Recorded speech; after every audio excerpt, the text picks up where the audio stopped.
Welcome to Finding Success podcast. I'm Antti Pietilä, and today we are going to discuss with Max Pecherskyi from PromoRepublic what it's like to be in Ukraine, founding a startup in Finland, aiming for US markets. Welcome to show, Max. Yeah, thanks a lot, Antti, for inviting me to tell my story. Happy to be here. So your story is quite interesting. We are going to discuss about many layers, starting from of course what's like the Finnish startup ecosystem, what kind of services you have found here, why did you actually choose Finland to start with, and to make things clear, you didn't move here now because of the current Russian invasion, but quite much earlier. So you're not refugee in that sense. Yeah. And then we are of course going to discuss about all the things growing a business and going to US market, all the pivots and you need to take and what works and what doesn't work in your business. But let's start from a few figures. Your PromoRepublic is around 2 million ARR at the moment, 35 people in quite many locations.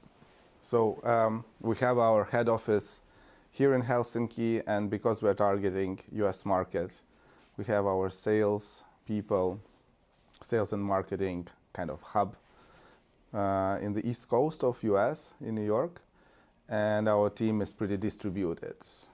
I'm Ukrainian, so obviously we have people in Ukraine, but also all around Eastern Europe and Western Europe, and also in the UK.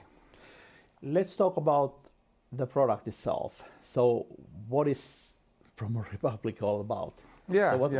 What's the customer problem you're trying to solve? So we are a software as a service in marketing technology. We're a marketing platform for franchise companies in North America. Okay, of course, European franchises can use us as well, but we have chosen US as our main market.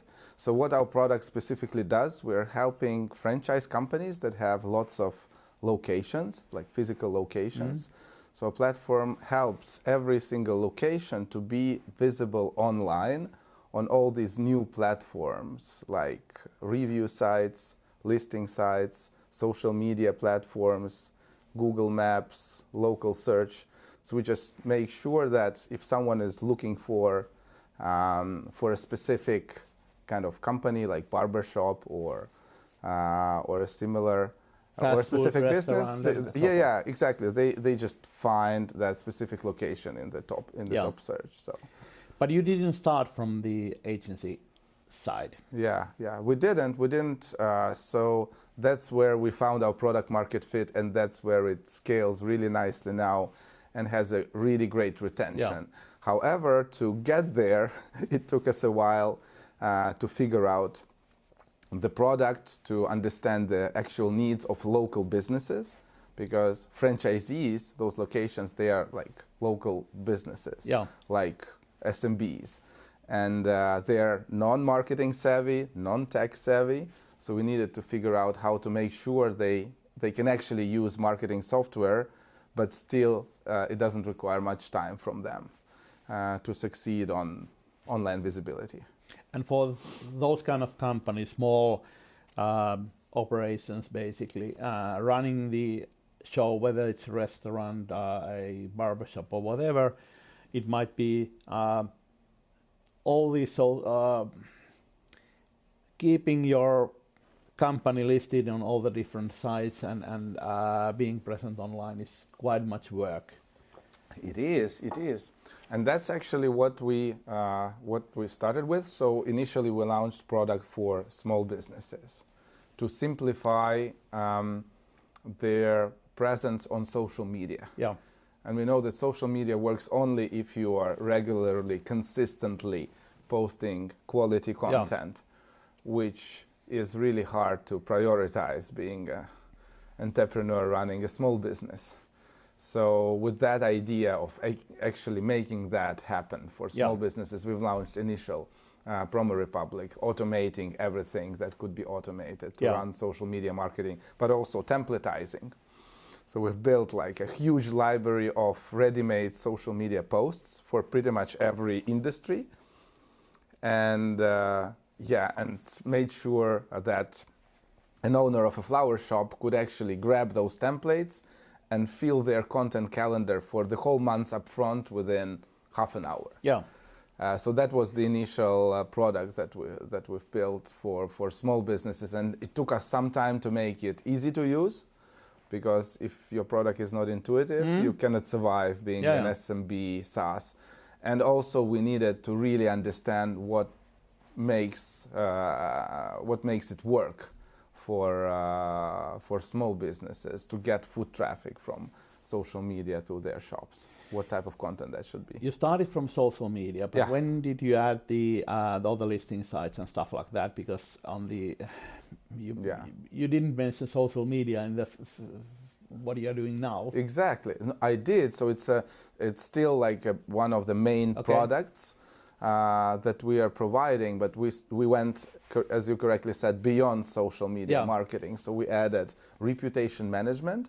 So that's the product that helps to work with the reviews and also local SEO. So the product that helps to increase your search rank. And that happened when we moved into upmarket to a franchise space. And that's where we got actually requests from our customers. Okay, you help us really nicely with our localized social media management, but we have other needs. What about listing sites? What about reviews? We have such a small team as a franchise corporate office. We cannot manage 3 or 5 SaaS tools at the same time with different interfaces. We want to have all in one. So that's where we realized there is an opportunity of moving to multi-product. Then probably you also removed quite many competition out of the equation. There are a ton of social media sharing apps. Exactly, and also social media is very important. However, it's really hard to attribute your business KPIs like sales to social media results. Everyone knows you have to do it, but no one knows how to justify investment into it. So we had to go to other channels where it's easier to actually attribute. And you probably need to start from SEO, being found, getting good reviews and so forth. So that's how you get customers, and social media is probably more to the next phase. Once someone has found you, you kind of start to get their and you bring them back to shops after they already know. But there's a lot of discovery happening now with platforms like TikTok and Instagram going into more localized feeds. So it's not uncommon where if you're scrolling your like TikTok feed and you see content from local small businesses there. That's how the TikTok algorithms are working, and other platforms went local as well. So it also works for businesses discovery. That was my point. But let's get back to how all the things started. So you were in Kyiv, Ukraine. We are talking about something like 2014 or something like that. And you are running a digital marketing agency at that time. So how did you end up here? And how did you end up founding PromoRepublic? So and there was an idea of PromoRepublic already worked on by my co-founder Val Grabko, and I was actually running my digital marketing agency that was actually also involved in startups, but we were building like startups for big FMCG brands. I'll give you an example. We created a niche social network for pregnant women and young mothers for Huggies brand of diapers. And that went really successful in Ukraine, and then we could monetize it, introducing online sales there. So those type of long-term digital assets we were working on within this agency. And And I met my co-founder Val. He was thinking about PromoRepublic already there, and I was mentoring and also invested a bit as an angel investor. However, then 2014 happened, which influenced a lot my agency business because of the revolution of dignity and the whole economic downturn caused by that, of course, influenced the budgets of multinational companies in Ukraine. They were not expecting consumers to buy their products in that amount that they bought them earlier in 2013. So I was thinking, okay, so now I really need to look for opportunities of being involved in business that has customers globally, and the business will not be so much influenced by local crises. And that's what brought me to actually supporting PromoRepublic's founder a lot with my advice and some investment, because of the ambition, or because it was marketing technology and I was from marketing space, so marketer, and we've built social network ourselves, right? So we knew how to do social media for small businesses because of that. So I actually grabbed the CTO of my agency, and we kind of came together as a team of 3 co-founders, Val, Mike, and myself, and built the product in Estonian startup accelerator, Startup Wise Guys. How did you end up there? We applied to Startup Accelerator, and for us, it was an opportunity to get some funding into the company, but also to figure out the product that would be globally competitive. We believed we will. And I needed my brain to be reprogrammed, right? So I was an agency guy, and of course, you have to think differently when you're running a startup. Yeah. And and that acceleration program was really useful for us. And at the end of it, when we already knew what we were doing, we had our perfectly oiled pitch. It just happened that Slush was taking place. Okay. And I knew nothing about Finland, literally. Only that there is Santa Claus somewhere there in the darkness. So really, I didn't know much about the startup ecosystem there. And once I appeared at Slush with the pitch of my startup, actually things started to work out. I mean, we got interest from a lot of angel investors and funds. I thought it was a real interest back then. Maybe it was just a politeness. But but we got interest from one of the local players to invest, Finecta. Yeah. And that was at that time digitalizing their services for small businesses, and social media management tool was something that they really needed back then. And we were kind of pulled into Finnish startup ecosystem through interest to our startup, despite the really early stage. And Finecta at that time was probably thinking about the tool regarding their customer base, which is exactly totally local. But that didn't turn out. That didn't. So they had this idea of actually not only buying startups, but also investing in early stage startups. But still on the last stage where we pitched our solution to the CEO, everything went smooth, but the last question was about our revenues. And we said that our revenues are 500. And he said, "Oh, 500,000. That's a good start, and we can take it from there." And we said, "No, it's just without 1,000. It's 500." Yeah. And for him, that was not enough to validate the service, and they were really polite, saying to us, "Oh, let's not team up now. You are too small. It would be a kiss of a death." And maybe they were right, because maybe that partnership would turn us into a localized business here in Finland. You are probably right, and for large companies, they need to have quite much traction already, because of the way that they lead their businesses, and even 500K would probably be too little. Yeah, maybe, but yeah, and that's what happened at Slush. So for Nectar Lead, but also we discovered Startup Sauna, an accelerator that is really short, equity free, and really intense. And we realized, okay, so maybe we should consider Finland as a base for further development. And we applied and got accepted to Startup Sauna program, and that was a really game-changing for us. And that was like a supersonic integration into the local ecosystem. Yeah. We got to know a lot of people that helped us a lot further down the road.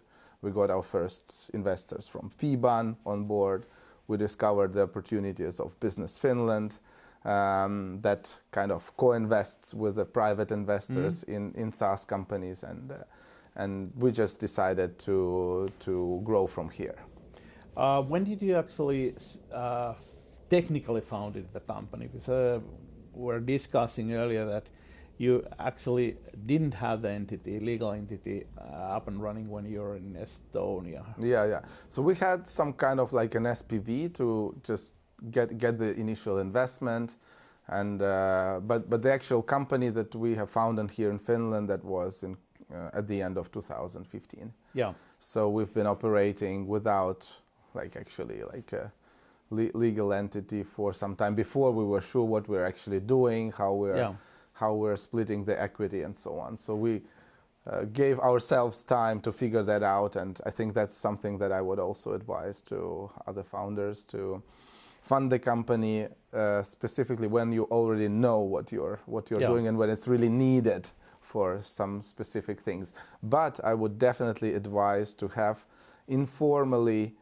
on paper your agreements with the co-founders, what you're actually building, what are the expectations, and what happens if one of the founders wants to leave, and other things that are kind of obviously to pre-agree. Kind of shareholder agreement, but not a shareholder agreement in the sense.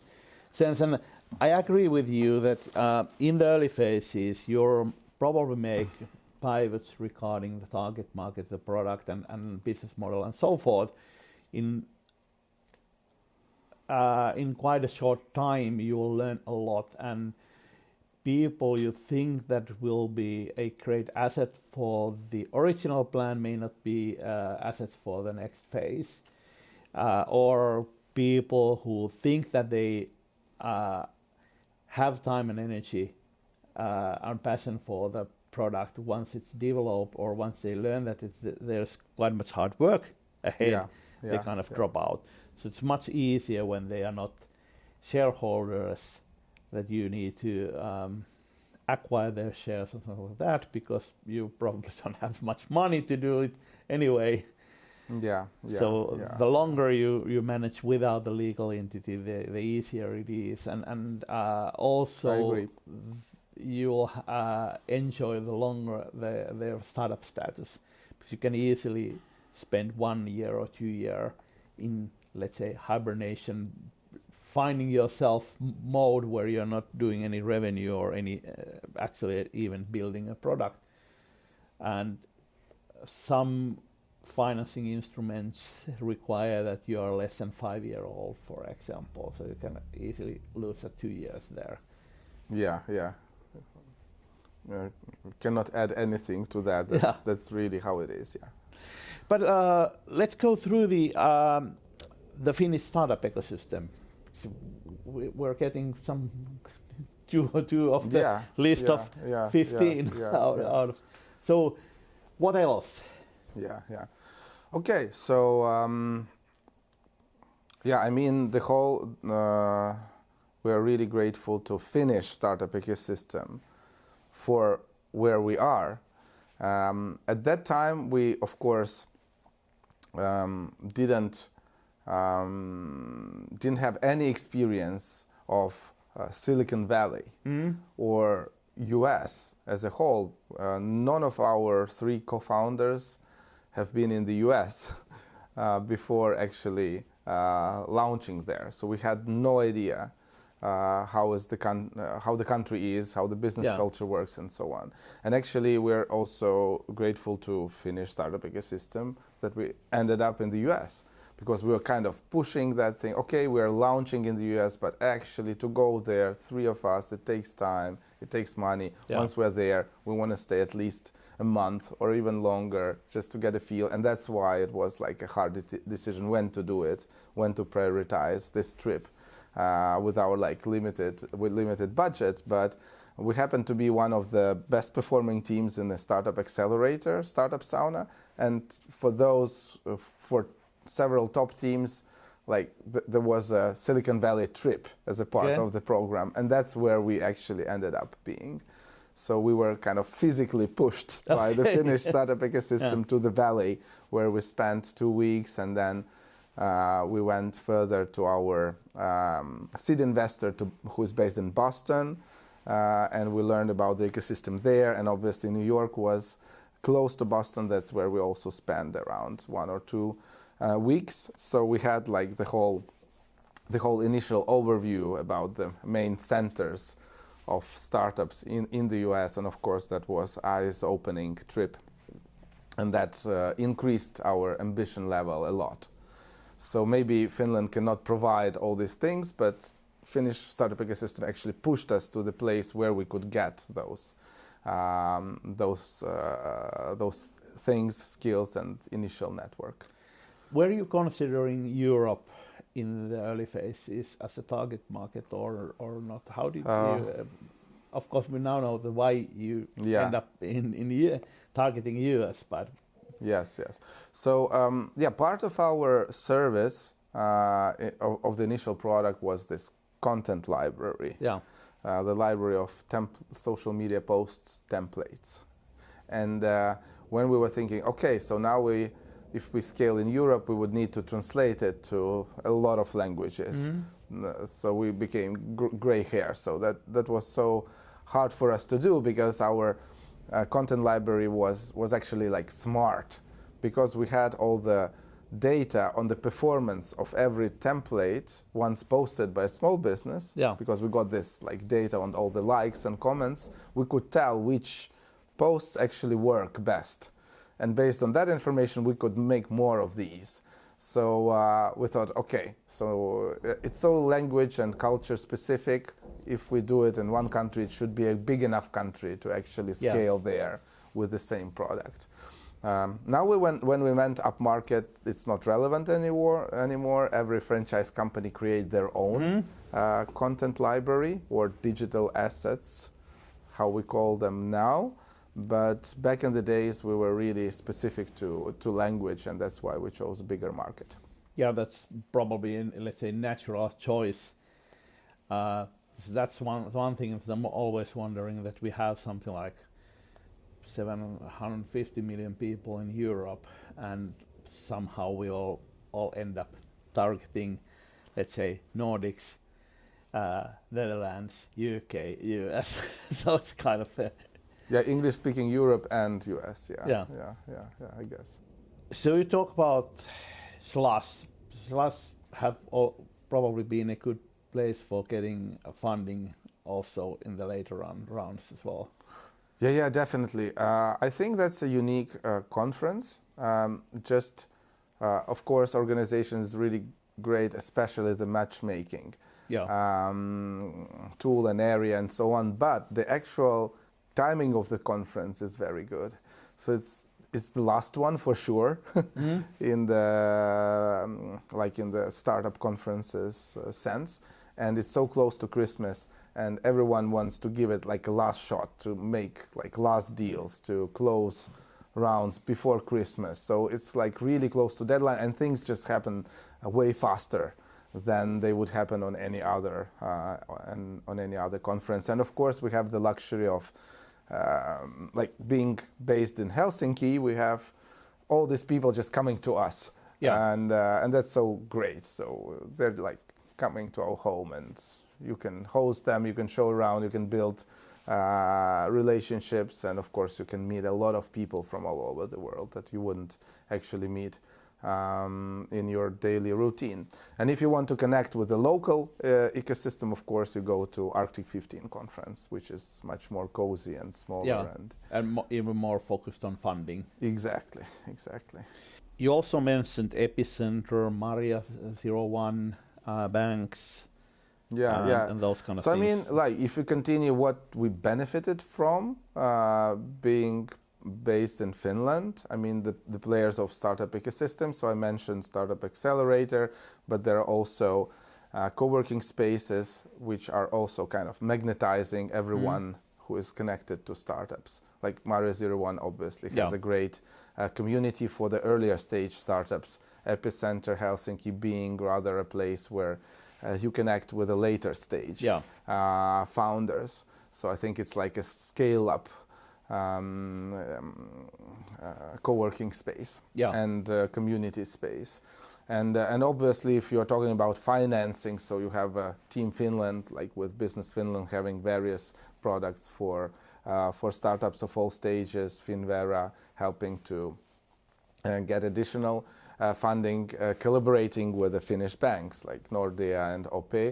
So they have like mutual products, but that's obvious for local entrepreneurs, I guess. But for foreign entrepreneurs, it's actually like not a no-brainer thing. I think that's unique, and it's kind of a secret tip of Finnish startup ecosystem. You don't have that much funding support from the government in any other European country, and we looked and talked with a lot of entrepreneurs. So and that's usually really important in the early stages. Where definitely, especially in SaaS, where it takes really long to figure and nail that product market fit, and you can either and you just save on equity, and you don't have this problem of founders not having enough skin in the game once you are in the scaling phase. So that's really helpful. And you get those as a soft loans, and of course, once you figured out your product market fit and you are growing, it's okay for you to bring this money back, so new entrepreneurs can actually benefit from this funding again. So I think that's a really smart system of soft loans rather than grants. Yeah, and you also mentioned earlier when we were discussing Business Helsinki or Nyko. Yes. So I mean, it is an organization that is supporting like local businesses based out of Helsinki, and we are Helsinki-based young company, and we needed to figure out like the initial like legal frameworks and maybe PR communication strategies. So small supportive grants from there, and also some short programs helped us to get initial shareholder agreements done and so on. So that was really, really helpful as well. Those are small things, but they kind of prevent more things to happen.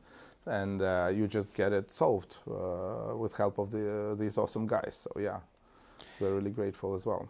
There is obviously a ton of things that you need to do in the early phases, and a few thousand here and there and so forth help you get much farther. Exactly. What kind of funding you have raised so far?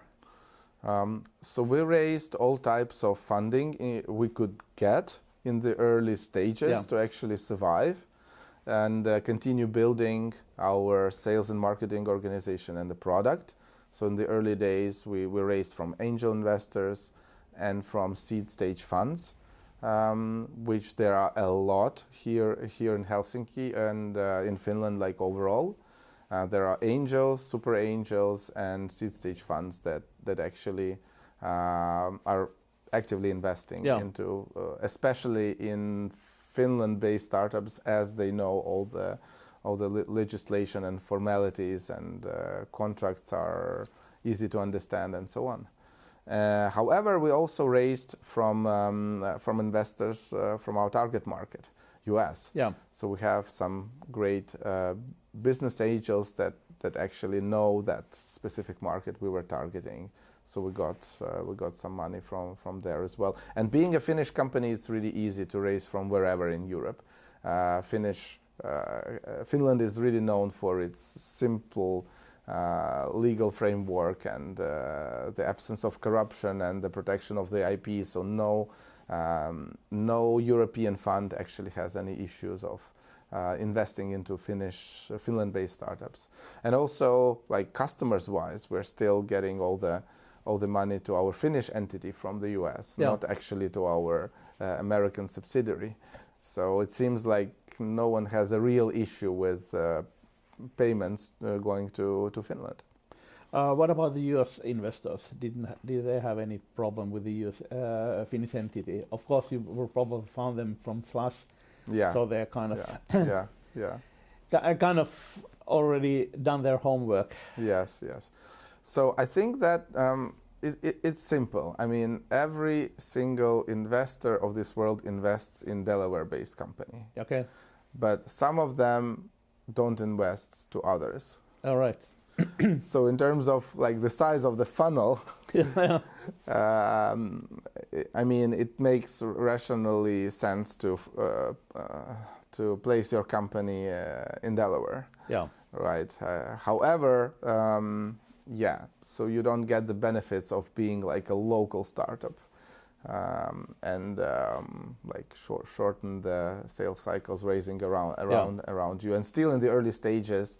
Most investments are not into your KPIs, but rather into you as a founder and your reputation and your personal track record. And it's a lot about building personal like connection and trust with the investor. So I think raising locally is easier than being a Delaware-based company and try to raise in the US, where you don't have experience of living and you don't have the network and so on. And you're kind of one of the thousands and thousands and thousands of startups, or tens of thousands. Harder to stand out. But if you made it, you get all the benefits. Yeah, if you are one of the top 100 or so, then it's totally different. Exactly. But you have raised for the Finnish entity.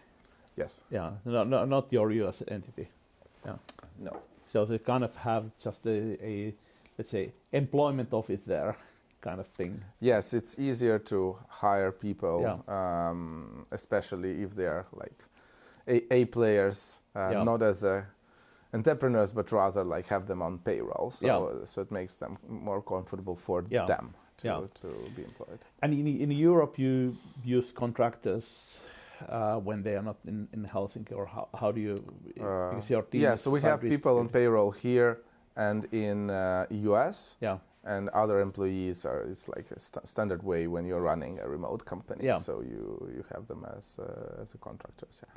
Have to ask, is it difficult to handle the payments when you have a team distributed around Europe? Not on your payroll. Yeah, there are different ways of solving this challenge. So there are startups solving that as a like Deal or others, but it's pretty expensive. Yeah. To work with them, especially in the early stages. So we are like Ukrainian founders, and we could actually afford hiring like financial manager, bookkeeper. At a pretty low cost, comparing with like consultants or from Ukraine that are actually taking care full time of those things, which ended up to be like way less expensive than going for those services. So we figured it that way, and we're just doing it in-house, all the hassle of bookkeeping and payouts and legal stuff and so on. Do you ask them to be an entrepreneur, so you pay them as let's say as a company, or do you pay as a wage?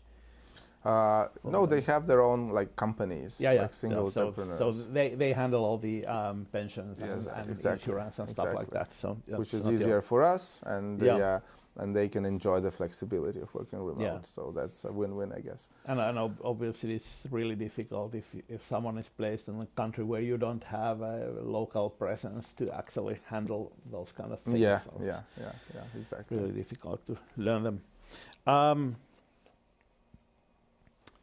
How about your US conquering operation? Obviously started from the small businesses, and how did you get them? How did you get, or let's say get the more broad question first.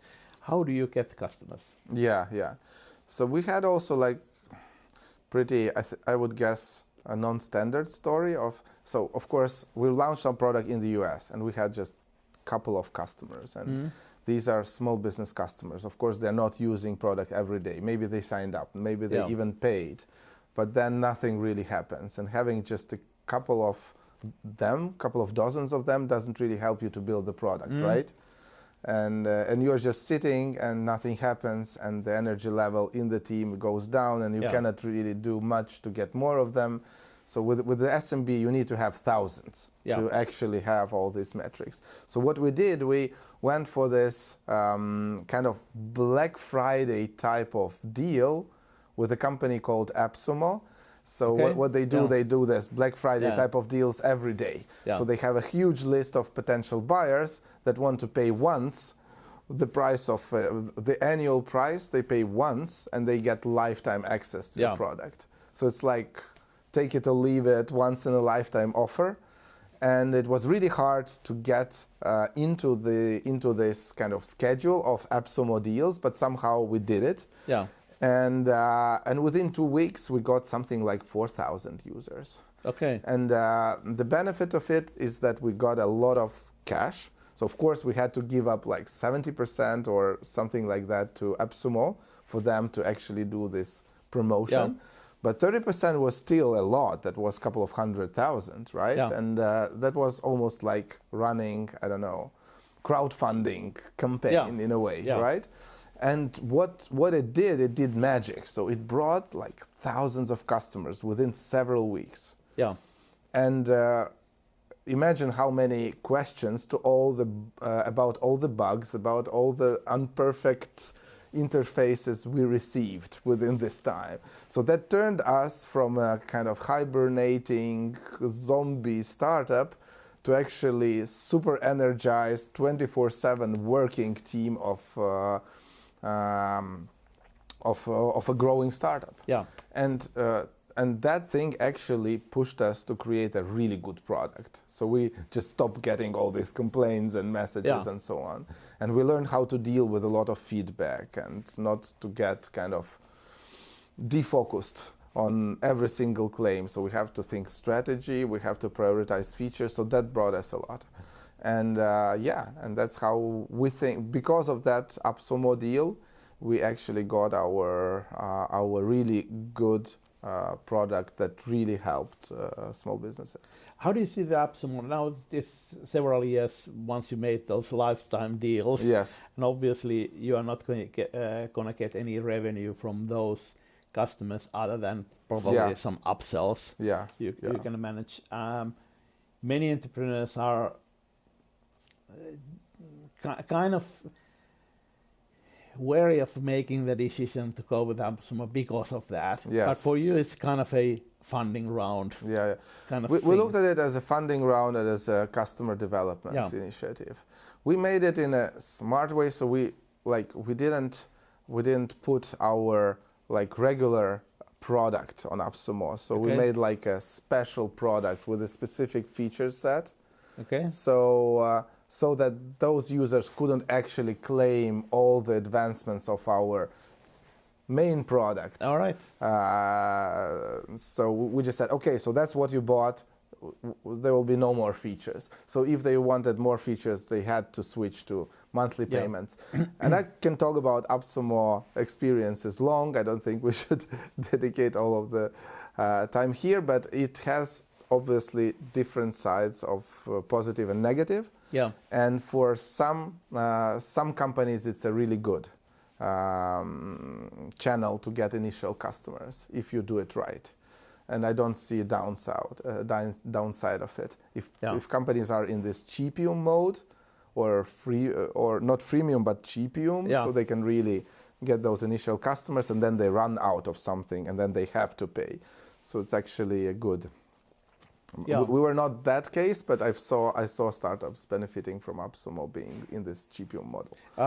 Was it a different version of the product or different product itself? So different feature constellation, like limited features constellation. That was not on the pricing page. It was like AppSumo special or something. But what about else? Okay, that was a really good kickoff. Yeah.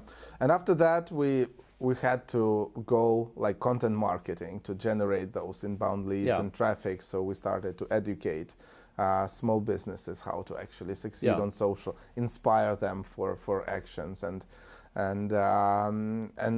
that we learned how to do it, especially in the US, like talking to US businesses out of Europe. And that skill is still very useful to us now in the enterprise market. Okay. Because enterprise software typically is really hard to use. And decision on buying it is kind of top level, but then the actual users start using it, and sometimes it's not very easy to use. We came from SMB world, where products are extremely easy to use, and you get a lot of support in forms of content that actually inspires you and explains you why to use it. And we apply all these two things, like easy to use product and our skill of actually onboarding fast and activating user fast that we gained in SMB to enterprise, and that gives us competitive advantage. Yeah. So our product is used 10 times more actively by locations, by franchisees, which are small business owners, than the products that were built for enterprise and that were built for kind of centralized marketing, where everything is done from the headquarters. So that actually, the start in the SMB made us stand out among other enterprise tools. It's technically usually challenging to add those, let's say, multi-location, multi-franchisee features where you probably even have not just US and all the franchises below that, but even regional areas where you have regional teams and so forth. So technically, usually quite difficult to add them later on. But on the other hand, when you have a product that's easy to use, it's kind of, like I said, you have the advantage, which is, again, from those top-down approaches, you don't get that feedback because you are only talking to the enterprise customer who don't have much feedback coming from the franchisees, and they are struggling. Why don't they use the core product? So sometimes it seems to me that we understand the needs of franchisees even better than franchisor who we are talking to, right?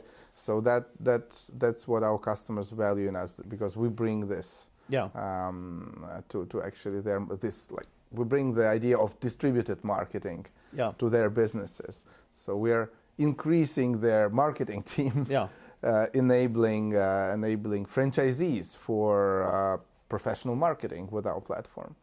And when we're talking about the content marketing here, it's important to understand that it's actually what you are probably doing is to help the users to understand what they should be doing, not with your product, but overall, the whole methodology about the thing, as what should be doing. It's more like customer success, but even one step higher than the product itself. Exactly, and moreover, because we have all the franchisees doing social media marketing themselves, but still in a compliant way, like according to brand books and so on, because we have this kind of compliance features. But they are doing it locally, knowing the context and experimenting, because they have open mind. Maybe they didn't study marketing forever, so they try things that would never be tried by the head office. And they succeed sometimes unexpectedly.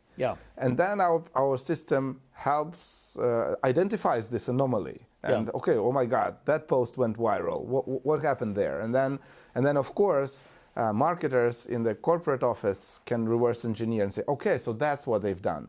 So let's apply the same thing to all other franchises.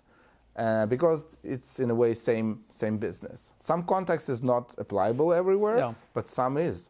And that's why you have this kind of flywheel of learning how to do marketing, because you just have so many more tests that you are doing on the local level. So that's really really cool approach to marketing, and I think that's the future of marketing, making creating a technology that actually enables company for really localized marketing, context-specific marketing, but still having it under some guidelines. And the franchisee knows the customer very well, because what they are doing, they are serving them. Yes. All the time. Yes. Whereas the MBA is at the head office, doesn't have much of the understanding of the customer problem, other than they are reading from their own material. And both is important. You still need strategic projects and nationwide projects that create a synergy of the awareness and so on. But you also need highly contextualized marketing and content marketing to succeed locally and stand out locally. You are basically teaching social media marketing for the small businesses, but in the franchise. Social media marketing, but also other types of local marketing channels, like review management, listing management, local SEO. So these are the parts of our one local marketing suite for franchises. Important to understand that content is not necessarily content. It's not necessarily marketing what you're doing, but it's part of the product, part of the offering. Yes. So it's part of the value that it's not just a cold tool, but it's a cold tool that comes with all the content that helps them to learn the game. Exactly. And also the whole kind of the flywheel thing is very important. So once they start using our product, we gather data, and we turn this data into actual actionable suggestions for that specific franchise. At some point, there is enough data to make really precise suggestions what to do marketing wise, what to do next marketing wise, which initiatives to prioritize. Shall this cluster of locations focus more on reviews, fixing the reviews, or creating engagement on social platforms? And that's, of course, this data aspect of combining data from different channels into one and making sense of it for guys at the franchisor level is very important, and contributes to kind of competitive, to being able to compete for our customers. Because what we usually do is we do more, which is natural for us. And if it's social media, we do more of that. But that doesn't necessarily increase our revenue. It's usually improving those things that we are bad at, which are uncomfortable for us, which we don't know where we can make the highest improvements with effort. So kind of raising all the activities to a certain level. And they just depend so much from one each other. If you don't care about the reviews, your local search ranks are going down. If you're not generating engagement on social media, you don't get all these comments and shares. No one sees your content. So I mean, there's all those things are interconnected.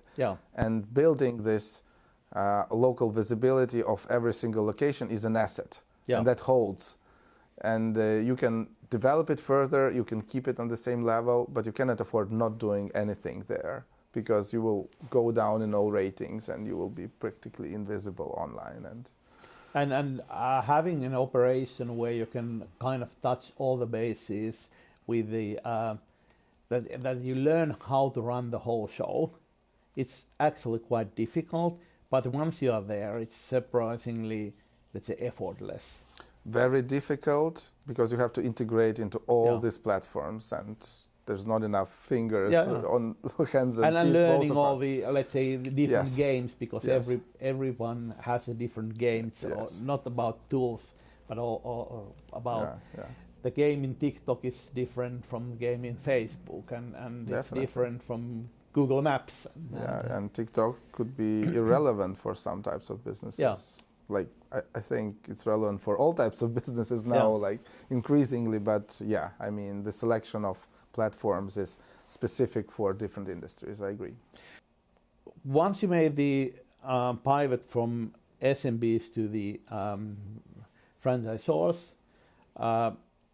obviously your marketing probably changed. Your approach, customer acquisition changed a lot. Yeah. In the early phases, when you're targeting the mom and pops, so to speak, brick and mortar, whatever we call them, you have to be very cost efficient. So it was probably inbound or ad driven, or yeah, it was inbound, a bit of paid ads. We experimented with different channels. However, like to succeed in social media, you really have to be either like a freemium product that automatically generates you free users that you then can convert to paying customers, like product-led way, or otherwise you cannot manage the high churn, which is just there. So we knew that we don't have that much resources to actually build out such a big like marketing machine to be able to refill the high churn with new customers and upgrade the new customers. So we just knew that we will not succeed there. So we went up market, as you correctly said, with two products, one for franchises, the other for agencies. Like approach to sell to agencies was similar as SMBs because these were small agencies. However, the retention was way better. So we kind of continued the SMB approach in with the agency product. In parallel, we launched franchise product that required totally different approach. It's an enterprise sales. So we were targeting mid-market, also enterprise deals with outbound. So we initially launched. So you kind of have at that moment you have kind of three different. So we had like this SMB one that we kind of abandoned already, but it was running by itself. And we had this agency product and French product, and we had money to kind of maintain both of them. But we had to decide at the end of the year which one we will focus on completely. Because of the lack of the resources, riding two horses at the same time was not the smartest idea. Let's talk about the price points a bit. For the SMBs, the annual subscription was around like annual, like $100. I mean, like $10 a month. So really low cost because really of the high. And for agencies, the average were around close to 2,500-3,000. So we could actually afford like very kind of transactional type of sales. And obviously for the enterprise segment, it depends on the size of the network, so to speak. Exactly. So the sky is the limit. Especially if you have several products, it can go into 7 digits a year. We don't have that yet, but we have like a bunch of 6-digit deals with our franchise customers. And obviously totally different sales dynamics or sales funnel dynamics in all of these three. So if you talk a little bit about the agency part, what is in that segment? What is the way for you to get the customers? So in agency sector, we continued what we have been doing with SMBs, but we made our first hire. Even before actually having our product ready. So we hired US based sales guy. It was our first hire from the US, and we hired from our competitor.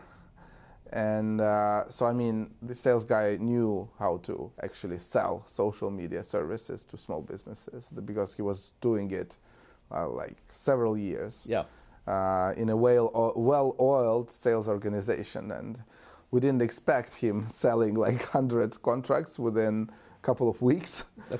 And he was driven by the commission and so on. And we didn't really have the product. So we had to actually, the idea was to deliver it with like manually. Positioning it as a product, but actually doing part of the things ourselves, like with the hands. So not really scalable. And so that's how we actually learned a lot how agencies operate, because we had to actually talk to them and literally deliver them this solution. So I mean, hiring salesperson can work really well. However, you need to be ready to have your product scalable. Yeah, things can happen really quickly. Exactly. Exactly. If it's the right hire, yes. Yeah, and you probably estimated much slower ramp up. Yes. So you would have had time to build things up. So that was pretty crazy. That was almost like this AppSumo type of rush, where everyone worked 24 hours a day. It was the same with this agency product. When we got like Daniel actually closing all these deals and in a short period of time. However, like in the franchise space, it was a different approach. So first it was like founder-led sales. So we had to figure out how to actually do it. So I was leading that. We were collaborating with a small company that was kind of generating leads for us, sending out cold emails and LinkedIn messages. And because we didn't know how to do it. And after like 6 months of them doing it, we just started to notice, okay, we can do it better.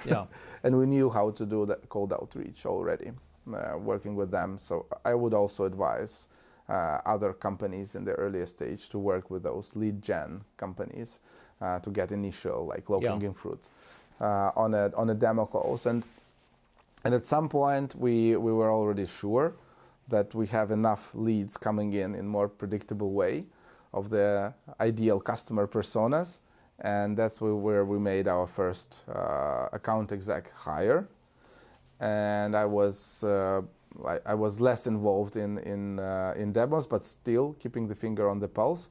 And at some point, we actually managed to get an interim head of sales, who knew how to create the system, who knew how to integrate Salesforce, who knew what playbooks are and how to create them and make sure everyone sticks to the playbook and so on. So it was actually pretty hard to get that type of a person on board, being a Ukrainian founded startup out of Finland, but selling in the US at the very early stage. I think we were like sub $1 million in ARRs when we got this guy on board. Did those hires in US or Helsinki?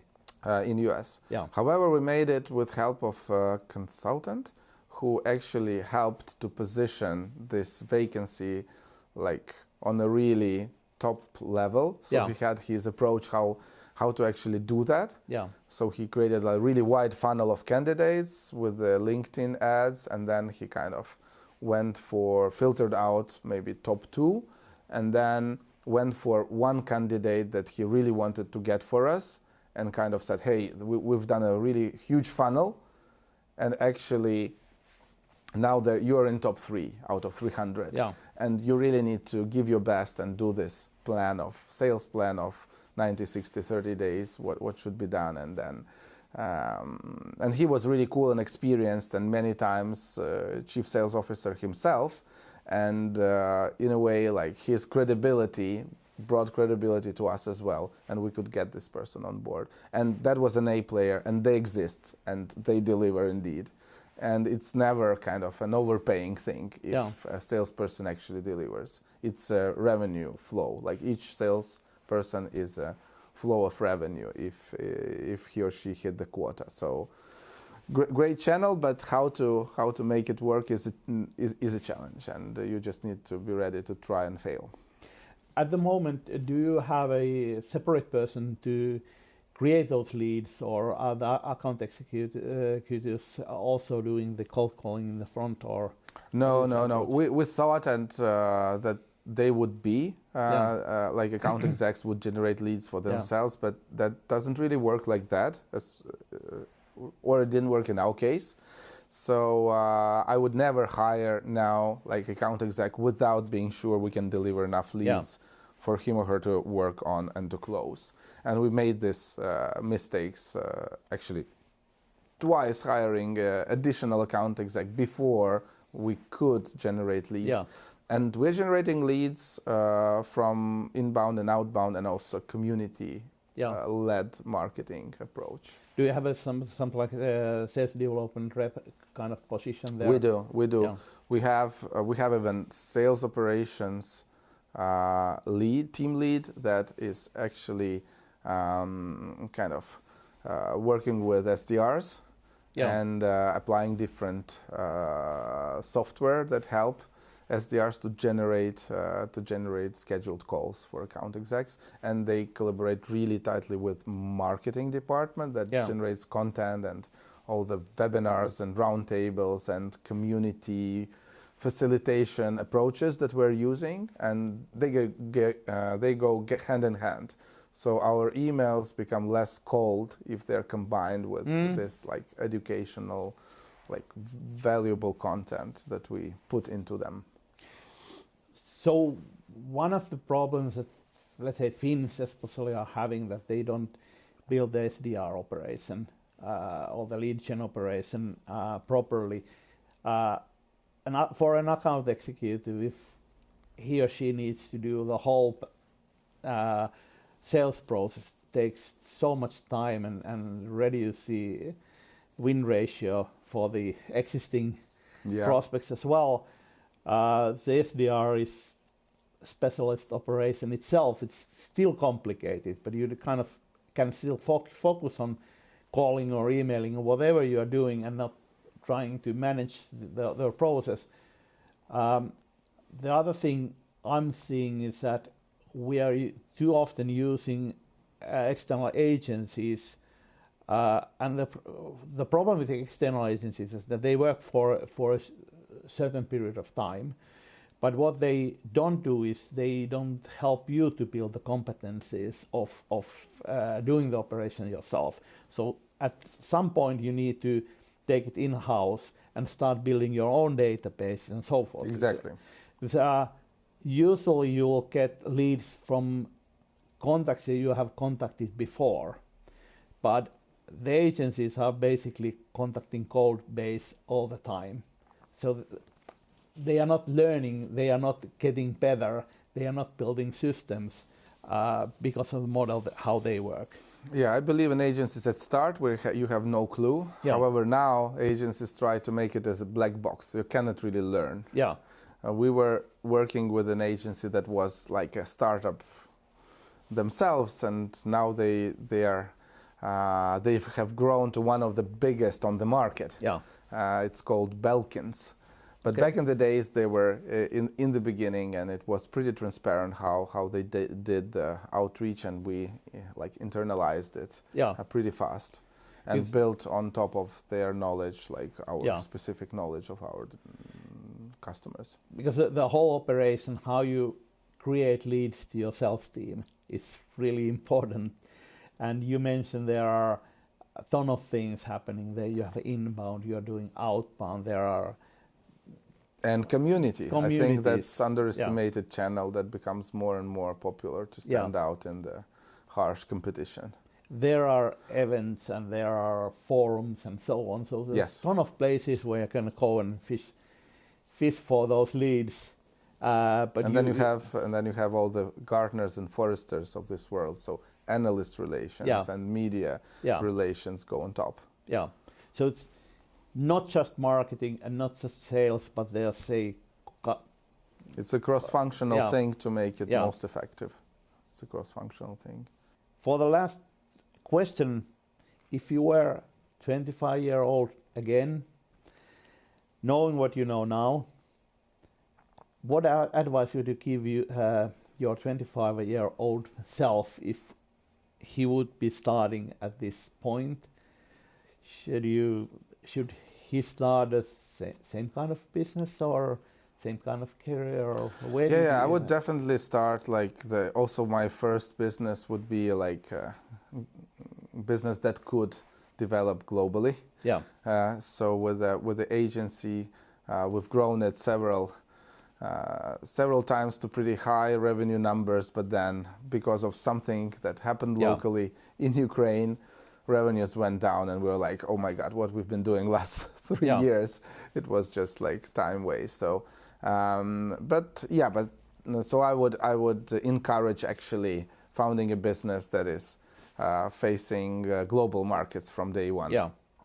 And always like combine the opportunities of best places of the world for building startups like Silicon Valley with your specific kind of reality, because for me, like with the PromoRepublic, going to Silicon Valley and relocating completely was a huge challenge back in the days because I had family, 2 kids, really early, and small revenues of the startup. So to kind of justify my presence there was really hard, and getting like the real value out of it on top of ambition level and inspirations was also hard, because we were targeting SMBs, and you can actually target SMBs from Europe. So actually this global vision and combining the benefits of like best hubs of this world and cozy local hubs where you can make things happen faster. Yeah, and obviously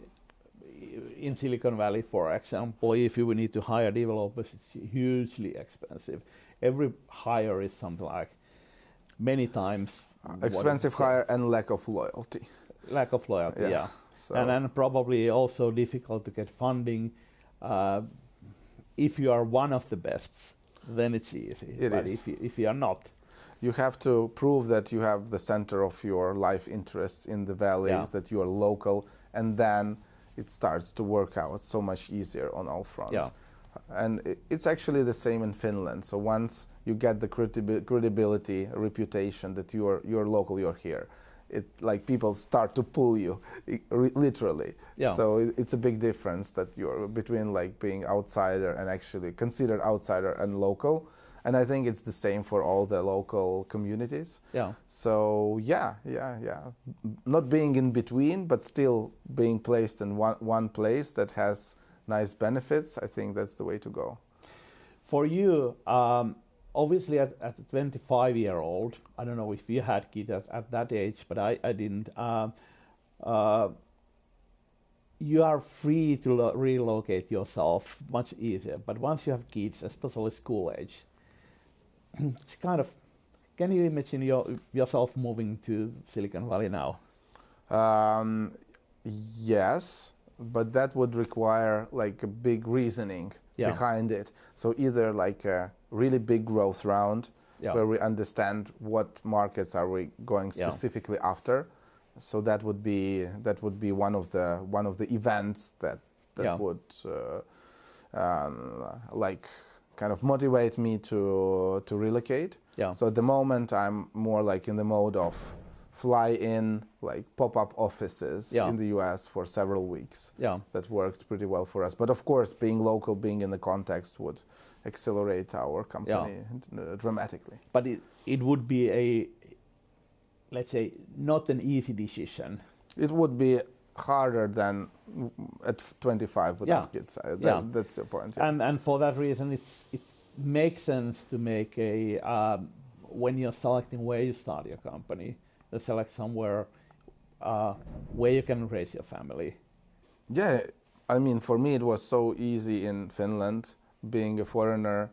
I didn't understand language, so I'm not distracted even by advertising. Yeah. So I really can focus on my business. Like everything works, everything is safe. You don't have those additional worries. You don't have to commute. I mean, it's just build your fucking business type of thing, and you have everything there. So that's how I felt at the beginning. It was so easy, and the weather, it's so cozy in the office. I mean, you're not distracted. You're even forced into it. So all these things helped me to actually get, like every additional minute of work is adding on success, right? So it's all luck plays a role, but it's all about number of hours you're actually working and doing stuff. So here in Finland, I could do way more than I would have done like in Kyiv or in Silicon Valley. Yeah. So for the execution phase, Finland is a great place to be for sure. Especially this time of year when it's totally absolutely. You cannot do anything outside, and basically you don't have any life outside of the work. Yeah. And for 3 days in a year, Helsinki turns to Bay Area for slush. You have same people, same amount of opportunities, same paid forward culture, same amount of energy. So that has to be utilized to the max by the local interpreters for sure. And if someone wants to follow you, you can be followed on LinkedIn. Yeah, it's Max Pecherskyi on LinkedIn, or just writing me an email to max@promorepublic.com. I will be happy to share whatever I can. So I'm really open about our successes and failures when talking to other entrepreneurs. Thanks, Max, for being here and sharing your thoughts and your journey from Kyiv to Tallinn to Helsinki to US. It's really inspiring learning about all the pivots and finding the success that you have seems to found now. Thank you for all the listeners who have reached so far. Let's see you on the next episode. Yeah, thanks a lot for having me. Thanks a lot to Finnish startup ecosystem that supported us in all types of times where we're doing good, but also in 2022, where we had a huge challenge connected with the war of Ukraine, where part of our team was based. So we're really grateful to support of the country and the startup ecosystem. So you've done definitely something right here in terms of how you support early stage entrepreneurs and beyond. Thank you for having me. Thank you.